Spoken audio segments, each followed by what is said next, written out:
আসসালামু আলাইকুম।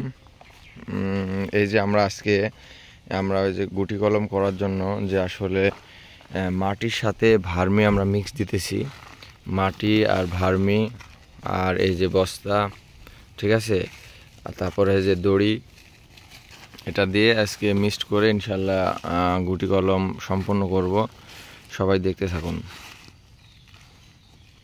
দাও, তাড়াতাড়ি দাও।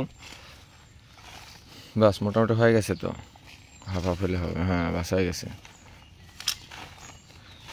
ইয়ে করো, পানি দাও। যদিও আমার টিম দক্ষ, তারপরে এই বছরে প্রথম করছে তো, এই কারণে দক্ষতা ছেলেবেলে ভুলে গেছে।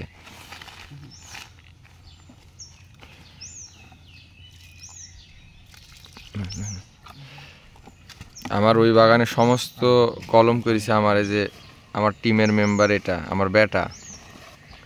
সমস্ত কলম মানে আমার ওই বাগানের যে বড় বাগানের বেদানার বাগানে সবগুলাই ওকে চাই। আসতে গেরি বেশি লটকে দেন না। হ্যাঁ সোয়ান, এক সাইডে করো, একবারে তো করার দরকার নাই, এক সাইডে করলেও। আর মাটিটা খুব ভালো মতো মিক্সড হতে হবে মাটির সাথে, যেন পরে পরে হয়। হ্যাঁ, মাটি আমারে মোটামুটি প্রস্তুত হয়ে গেছে, এখন মোটামুটি লাগাবো। হ্যাঁ সোহান, চলে আসো, এই গাছটা শুরু করো। হ্যাঁ, এই যে মাটি লাগাচ্ছে, তবে আমরা একটা জিনিস সবসময় ইনশিওর হব যে এই সাইড থেকে কিন্তু শিকড় বের হবে। তার মানে এই সাইডে একটু মাটি বেশি দেবো, এই সাইডে একটু কম হলে হবে। মাটি আর একটু দাও, মাটি আর কম হয়ে গেছে।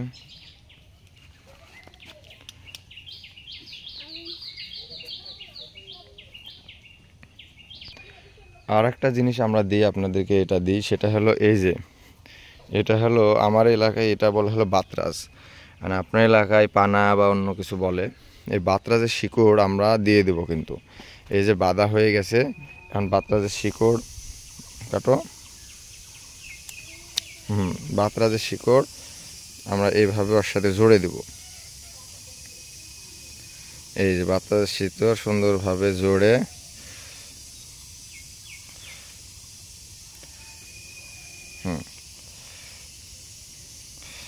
বাতাস শিকড়ে সুন্দর করে জোড়ে দিলাম, দিয়ে ইনশাল্লাহ এখন আমরা বস্তা দিয়ে বেঁধে দেব। দাও বস্তা দাও, ধরো। এইটা একটু যদিও আমার বছরের প্রথম তো, এর জন্য একটু মানে আনিজি মনে হচ্ছে। ইনশাল্লাহ কয়েকটা করলে সব ঠিক হয়ে যাবে। হ্যাঁ, বাঁধো দাও, বাঁধো দড়ি।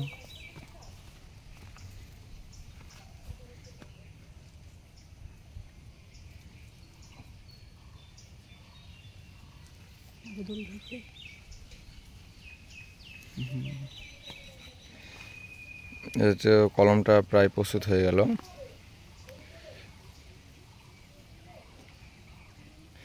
হ্যাঁ, ওই যে কালকে একজন বলছিলেন আমাকে যে আসলে এটার ব্যাখ্যাটা কী জন্য দেব, মানে শুকনো করবো এজন্য ভাই, যে আসলে যদি এই হাড়ের সাথে এই হাড়ের কোনো প্রকার সংযোগ একটু হলেও থাকে,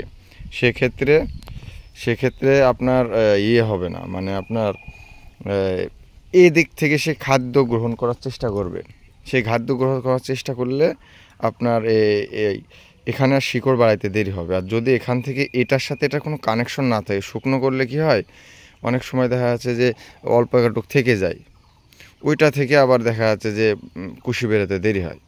আপনি যখন শুকনো করবেন তখন দেখা যাচ্ছে যে এটার সাথে এটা সংযোগ থাকবে না। যখনই সংযোগ থাকবে না তখনই এটা প্রাকৃতিকভাবে গাছ ভাববে যে আমার এখানে যেহেতু এটার সাথে আমার খাদ্য আসার কোনো প্রস্তুতি নাই, সেক্ষেত্রে ও এখানে শিকড় তৈরি করবে।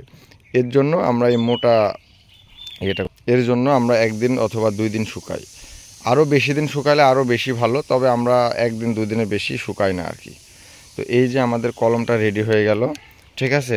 এই কলমটা সর্বোচ্চ 15 থেকে 20 দিনের ভিতরে ইনশাল্লাহ আমাদের কেটে আমরা এটা লাগানোর জন্য প্রস্তুত হয়ে যাবে। তো ঠিক আছে, সবাইকে ধন্যবাদ। আজকে এই কলমগুলো শেষ করে আরেকটা ভিডিও দেব না, যে কলমগুলো শেষ করার পরে। ঠিক আছে, আসসালামু আলাইকুম।